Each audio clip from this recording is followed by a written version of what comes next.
conceptual perspective, then people talk about a desire to be successful. All of the elements they think, intelligence, expertise.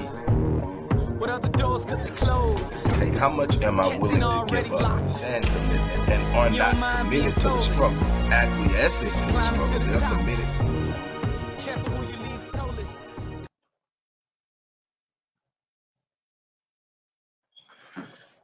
Well, good morning, everybody. Dr. Rick Wallace here, dropping in on you. I am going to be moving along a little bit quicker than usual. I have an appointment with a client in less than 30 minutes, but I really needed to drop this on you. We haven't done Saturday business principles in a while. I've dropped in on you a couple of Saturdays, but it's been on other topics. And so I want to drop something on you from a spiritual level. Those of you who have followed me, some of you who stop in on a regular basis, work with me or have worked with me, you understand that I'm real big on mentality and spirituality. That creates your physical reality, whether you recognize it or not, whether you understand it, or even whether you receive it, because receiving it or rejecting it doesn't change the reality as far as that goes. And so I want to drop something on you as quickly as possible, but I want to be as thorough as I can in the time allotted. And I want to talk to you about two key issues two key points that are directly linked to your success. And I want to really, really hit home with this and then let you guys have your day, and I have to get to my client. Okay, here we go. Don't really have time to get into it, but visit the description box to find out some resources and things you can access. Check it out and use it accordingly. Always be looking for ways to better yourself. That's out of the way. Okay. There are two things that I want to put on your heart from a spiritual perspective. Now, when I say spiritual, I'm talking about energy. I'm talking about thoughts. I'm talking about faith. I'm talking about the direct response to faith in your actions. I'm talking about the understanding and the acknowledgement of a higher power. Now, I'm not telling you how to view that power. This isn't about any particular religion. This is about understanding that there is an origin, there is a source, an ultimate source that is the source of all things. How you view that and how you talk about it, what you call it, I call it God. Some people call it the universe. I can roll with that too. I'll call it the universe depending on who I'm talking to. But at the end of the day, there is a source. There is a divine nature, a divine consciousness, a divine power that is responsible for all things. But now here's the beauty of it. The divine power gave you personal sovereignty. Not for you to make mistakes, but you will make them. Not for you to go off and go the wrong direction, but some will. But for you to execute your own divine nature that was planted inside of you. And I'm not going to get into that right now. What I'm going to get into are two things that if you learn to practice these two things, things will change in your life. We spend so much time acquiescing to the circumstance in our lives that we start to identify with the circumstance, the negative situations, the setbacks, the distractions, and everything that comes along in our life. We tend to identify with it, and the more you identify with something, the more powerful of an impact it has in your life, the more of a hold it has in your life. You give something attention and it's negative, it will have a negative impact in your life. That's all it is to it. You can say what you want, you can do what you want, you can be, it's going to happen. One of the biggest things that I discovered in my life that totally changed the way I move about in my life and drew me out of a place of religiosity and into a place of spirituality is I was meeting, as I was moving up my way in life and experiencing some successes, I was meeting some extremely successful people, far more successful than I was. And there was this commonality, not all, but in enough that it caught my attention that there were people who did not claim the God of the Bible in the way that religious people do, Christians, so on and so forth. But use the Bible to achieve unbelievable success. So I say, you mean to tell me that there are principles in this Bible that if you practice these principles, regardless of your faith affiliation, these principles work? Yeah, they're called universal laws. They're in place. God designed to put them in place. That's how you can sit up and say God has no favor of persons.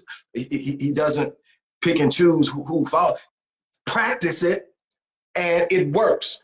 Do it, and it works. And you got a bunch of people who don't have. Now, this isn't about salvation and all this stuff. I'm not in your face with this right now. I'm talking solely about your performance in life, where you're at compared to where you could be if you understood and executed the principles that are laid out. I know too many people who will sit up and say, I'm not Christian.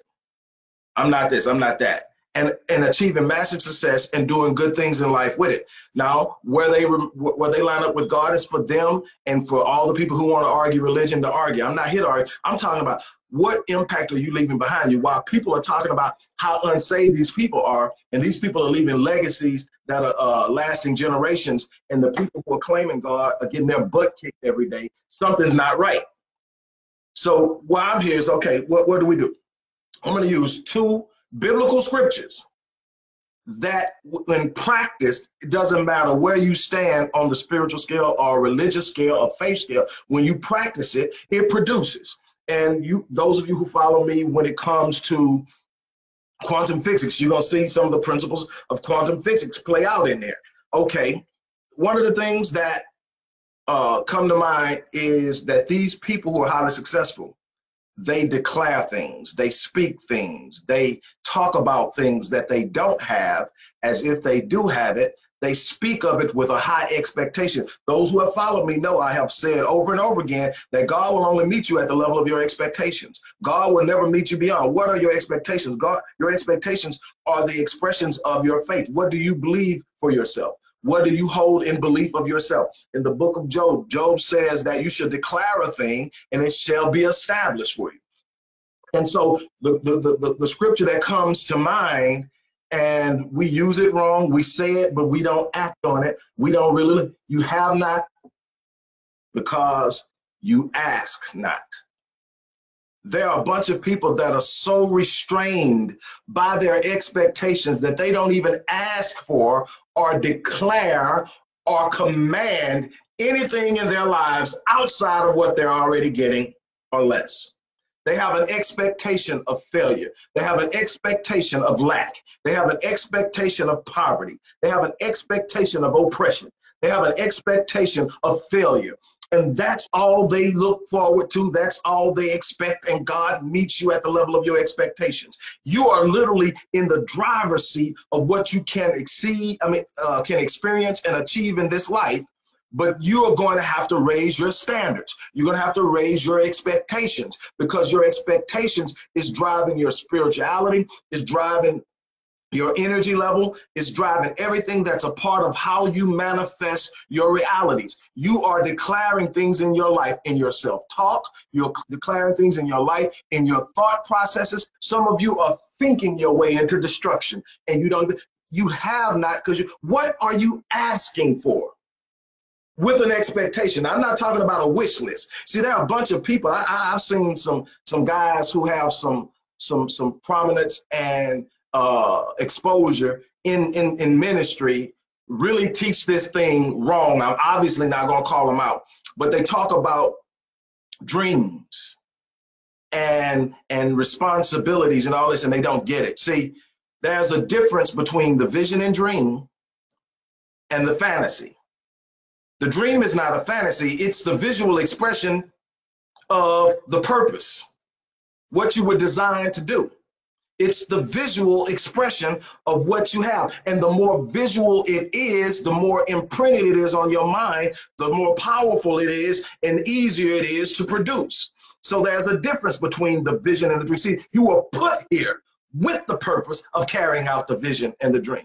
There is no excuse for not carrying out the vision and the dream. That's your work. I didn't say your job. I said your work. Your work is what you were put here on earth to do that will literally have such an impact that it writes a legacy that speaks of you long after you're gone. But many people aren't. Now, fantasy is just something you're wishing for and you have no idea how it's coming. You have no vision of it. It's just something you're wishing for. It would be nice if you had it. It would be cool if you had it. Man, that's the life I want to live. That's a fantasy. The vision and the dream is what was planted in you. You can't shake it. You get up and say, man, this stuff is hard. I ain't doing it. You can't shake it. It's there. Sometimes it'll keep you up at night. Sometimes it'll wake you up early in the morning. See, that's the difference between the vision and dream and the fantasy. You were put here to carry out the vision and the dream. And I'm going to show you what I'm talking about with the next one. But the one, real simple scripture. You have not because what? You ask not. There were no conditional clauses attached to that.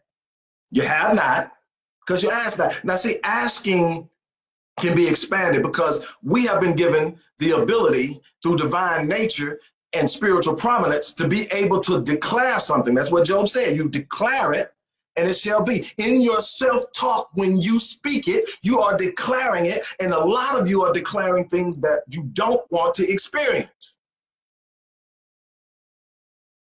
Now I'm going to read the New American Standard Version of Habakkuk 2:2 and 3. I want y'all to check this out now. Again, get out your religiosity and listen to the principle. And why I say get out your religiosity, because there are people that don't practice your religion that are using this verse and getting more out of it than you. That should be a problem. If you're walking around and you banging on something and you claiming a faith and somebody that doesn't hold the same faith is using what you're speaking and getting more out of it, you should have a concern about that.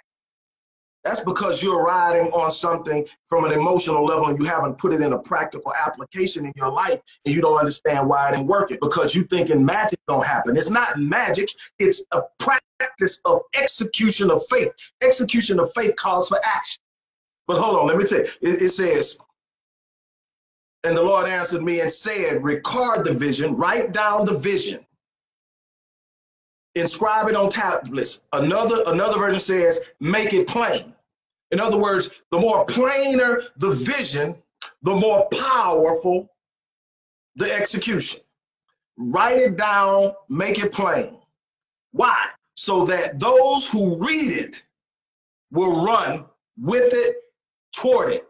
And so in other words, your vision just doesn't encompass you. We are social creatures. We don't operate on an island. We operate in social groups, in social constructs. So when you write down a vision, you make it plain. So those who read it can run with you, can operate with you, will open doors for you, will stand with you, will hold you up. Listen to what I'm saying. Will run with you.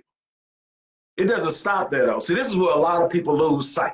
This is where a lot of people lose out because we love isolating and pulling out and scripture and not getting the context, and we lose the meaning. And when you lose the meaning, you lose the power. And then it's just empty and it becomes these things we quote out of context, apply the entirely wrong meaning to, and we get no power from it because we're losing it in the isolation of a verse. So because keep in mind, when this stuff was first written, verses weren't attached to them. Verses were attached later on so that you can reference it and tell somebody where to go see it and remember where to go see it, but they weren't there. They were just written, just like if you would write a book, just like if you would write an essay or whatever. So it wasn't there. So you had to read the whole thing to get the understanding of that sentence. Okay, but it says, now it doesn't stop there. It says, for the vision is yet for an appointed time. The vision isn't for immediate gratification. Yet, though it is for an appointed time and it has not arrived yet, it said it hastens toward the goal and it will not fail. So write the vision down, make it plain, make it so plain that anybody that reads it wants to run toward it, meaning that they'll ride with you, stand with you, push with you to get you where you're going. And then don't mistake the fact that it's not moving as fast as you want it to, as if it is failing. Here, check this out. Because though it tarries, meaning that it's taking some time, wait for it, for it will certainly come and won't delay. So in other words, tarrying doesn't mean it's delayed. It means that there's an appointed time. And the appointed time may not have arrived yet, but you're still required to put in the work. Now, again, I want you to receive this from a place of spirituality, not religiosity. Now, I don't want you to get into, I want you to think, because there are people who don't practice your faith, who have read that, who have vision boards that are doing unbelievable things. I'm telling you because I've met them. As I was doing my thing and I'm meeting people and they're telling me their faith places, well, you know, and they're saying, hey, but write the vision, build your vision board. Man, my wife will tell you, my wife came to me a couple of years ago. I think I want a blah, blah, blah. I put that, what she wanted, on my vision board. I put it on my screensaver. I put it on the lock screen on my phone. And then I said, well, when you get yours, I'm gonna go get mine next. And so I had mine on there. And let's just say we both have them, exactly what we said we wanted. And we're still pushing forward. What I'm trying to tell you is that when you create a vision board, what you don't realize is your subconscious mind sees the board when your conscious mind doesn't. You don't got to sit there and stare at it all day. Everything your eyes scan, your subconscious mind sees. Everything in the background that is going on that you have zoned out and focused on with your conscious, focused on one thing with your conscious mind, your subconscious mind gets. It can process 400 billion bits of information per second. Your conscious mind can only process 2,000. So a bunch of things that you're conscious of are not even close to what your subconscious is taking in. And when you're controlling what your subconscious takes in, then you are now being able to dictate how you think, what you believe, how you act. It says, write it down, record it, write it down, inscribe it on top, make it plain. You want it so plain that anybody else who sees it wants to be a part of it. Those who read it may run. You want your vision so clear, so plain that even those who are not a part of it, when they see it, they want to be a part of it. But see, there's something in that. What's in it? What's in it? I'll tell you something. You've heard me say this before, and I'm going to say it again, and then I'm not going to be too much long on this, and then you can take it, break it down, share it, do whatever you want to do with it. But let me tell you something.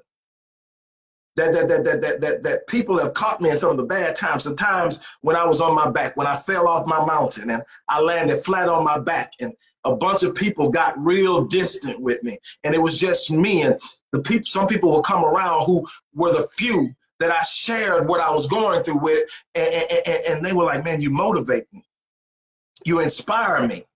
I don't understand. How are you where you're at right now and you're smiling, or you're in a state of denial? No, see, I understand what's going on. I see what's happening in my life. I recognize the circumstance. But see, here's the difference. See, there's something in my spirit that is in a place that's so much greater that my spirit disagrees with my circumstances. And see, and until you get a vision in your mind, in your heart, your subconscious, so deeply rooted that it can't be shaken, you're going to have problems, because you're going to run up against some delay. You're going to run up against some disappointment. You're going to run up against some frustration. You're going to run up against some hardships. But when you have it so deeply, the vision is so deeply rooted, your spirit will disagree with your circumstances. What does that mean? That means the way I explained it to them is, see, what you see me doing now is I'm operating in the now. I'm functioning in the now. I'm living in the now. But I know I'm functioning in the now, I'm operating in the now, but I'm living in my destiny. What do I mean? My vision's so clear that I can escape to it. And when I escape to it, the emotional feelings that I get are real. I'm literally experiencing it, and it's a testimony to myself now of why I'm going through what I'm going through and what I'm going to receive for being faithful in finishing what I started. See, I can't quit. I won't turn around. I won't give up. I'm not letting go. Why? Because I already know what it's going to be like when I hold on. I'm marching through some things because I've written down the vision. I've declared it, my form of asking. I've declared it. I have called things that are not as though they were, and I've manifested over and over again. People saying, well, I don't see it, but you weren't meant to see it. I see it. It's my vision. I see it, and I'm walking in my vision. And I'm declaring things, and I'm raising the standard of my performance. I'm raising the standard and of my expectations. God meets you at the level of your expectations. I'm talking about practical application of scripture, practical application of spiritual teaching. I'm talking about getting out of the religiosity to put your faith to work. Quoting doesn't do anything if you're not practicing. See, write the vision down. I'm telling you, vision boards all on this office. And I'm having to pull them down faster and faster every week because they're coming. And the thing is, I can't put nothing big enough on there for it not to come. Because nothing is impossible. Nothing shall be impossible. That's in there, and there's no conditional clause attached to it. Nothing shall be impossible. Nothing shall be impossible. Nothing shall be impossible. What makes it impossible? My limiting beliefs. Me sitting up, putting a limit on it, shuts it down. You're the only one that can stop this progress. Write it down and make it plain. Write it down and make it plain. And then even though it tarries, it takes a while, it shall certainly come. Some of you quitting before the breakthrough. Some of you are quitting before the breakthrough. Though it tarries, it will certainly come. Keep pushing, keep pushing, keep pushing. I told you before, and this is it, I'll be off of here. I told you before, once I start something, I'm gonna either get it or I'm gonna die trying. Those are the only options. I don't have a plan B. No need for a plan B, because see, plan B is less than plan A. I'm going for the best every time I go. And I'm gonna keep going until I get it or I die. Stop quitting and you'll stop having to start over. On that note, I'm gonna break out of here. You guys have an unbelievable day. Live your life on full so that you die on E. On that note, I'm out. Peace.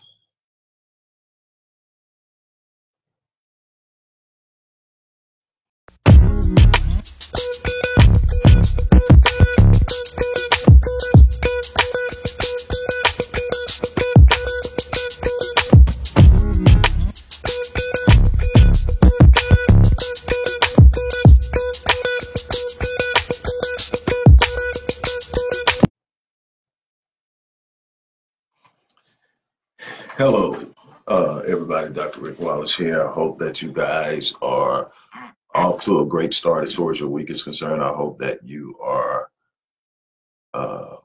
coming off of a good week where things went well, were profitable, prosperous, and productive.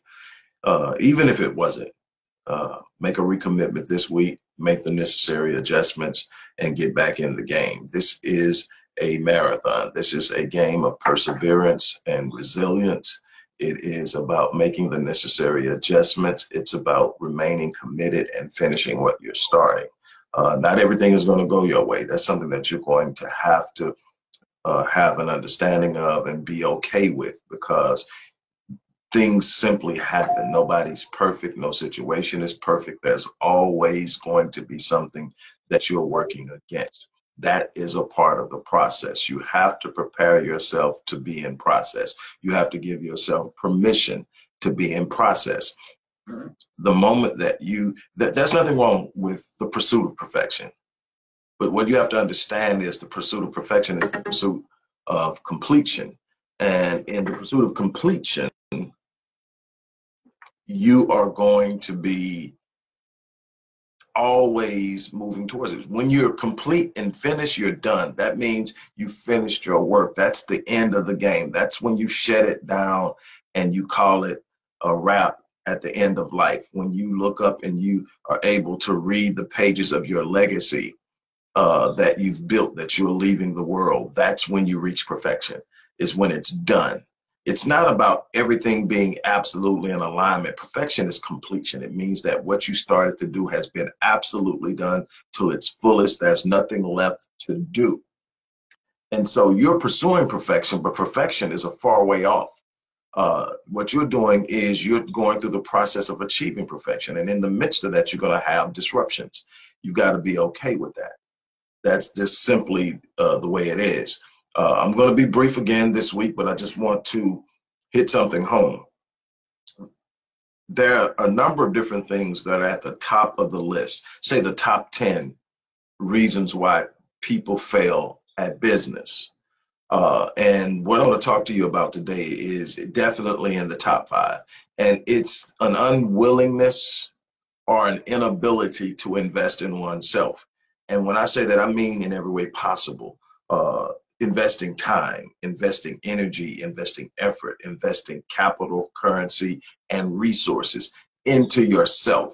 I see people all the time attempting to fund business ideas that they have not invested in themselves. One of the things that an average venture capitalist or angel funder or someone that understands what investment in business and venture is, one of the things they're going to look at, how much have you already put in of your own resources, whether it's time, energy, effort, money. They're going to want to see what's invested. Just the idea alone is not going to attract true investors, people who will put in the money necessary to fund your idea. There's money out there. There's always capital out there. There's always resources. And I tell people all the time, your number one resource is your resourcefulness. It's not the money you have in the bank. It's not the people you have on speed dial. It's not your potential investors. It's your resourcefulness, the ability to know what you need and find a way to get it. That's going to be what holds you together. That's going to be what provides the confidence to create calmness in some very hostile and volatile situations as you're trying to work this thing out. It is a process. But the thing is that most people want something, but they don't want to invest in it. I tell people all the time, what I see with most people is they have a wish list versus a list of goals, aspirations, and benchmarks. And what's the difference between goals and wishes? Goals are something you look at, you measure the cost, and you pay the price.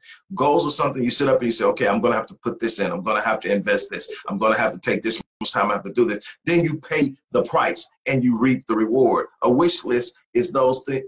Is a list of things people want but are not willing to pay for, not willing to put in the work for, not willing to be committed to. That's a wish list. It's just something on paper that looks nice, and it would be fun if you were able to do it. It would be great if you were able to have it. But the truth of the matter is you're not putting in the work. You're not investing. You're not putting skin in the game. And then you'll turn around and want people to support something in which you have not supported.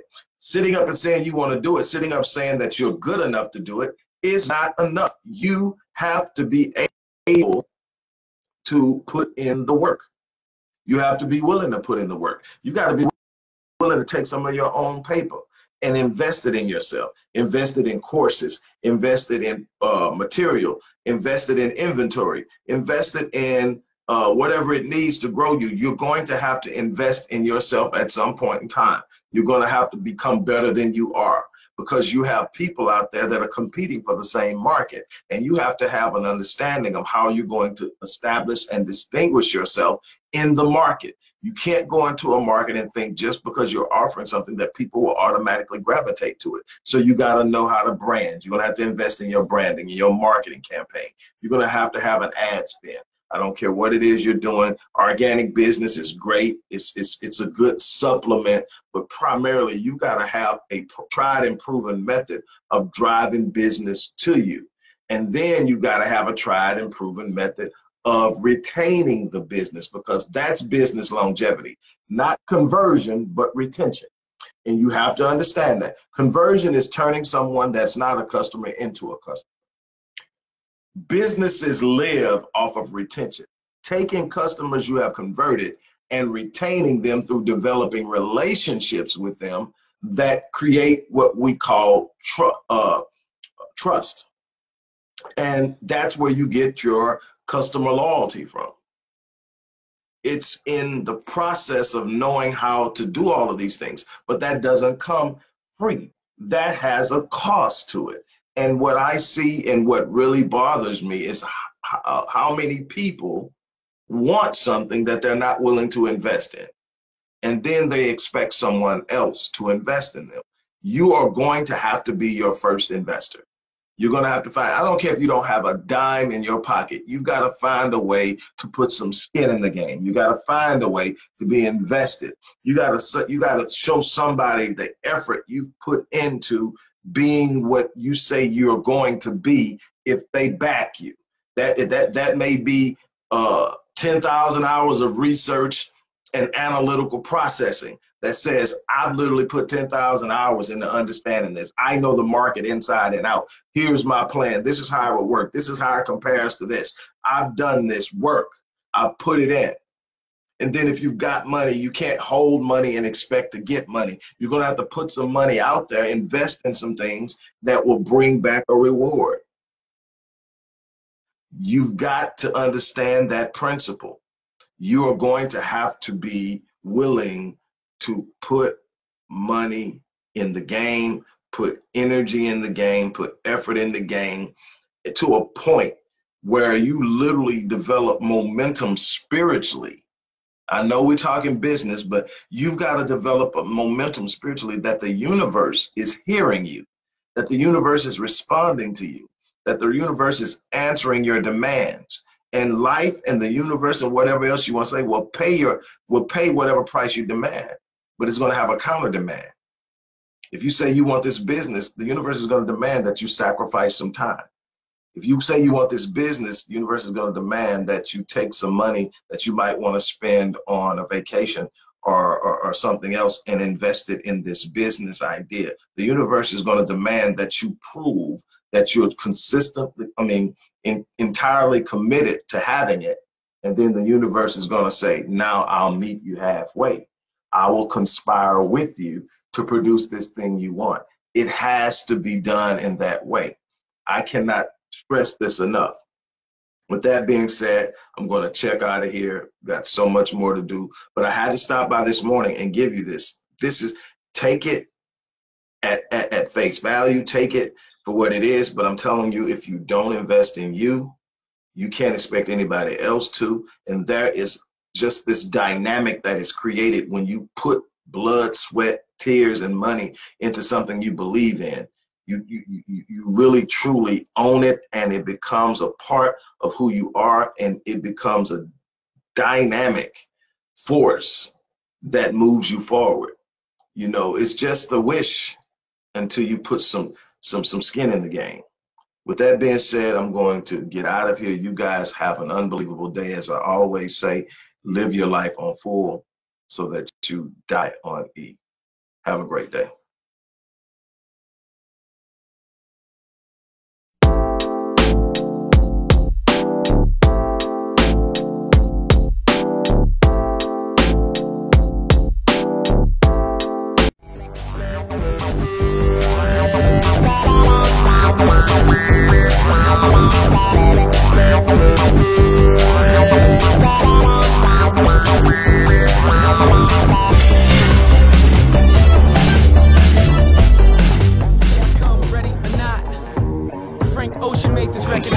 From a conceptual perspective, people talk about it as success. All of the elements they think, intelligence, expertise. Hey, how much am I willing to give up and commitment, and are not committed to the struggle, acquiescing to the struggle, they're committed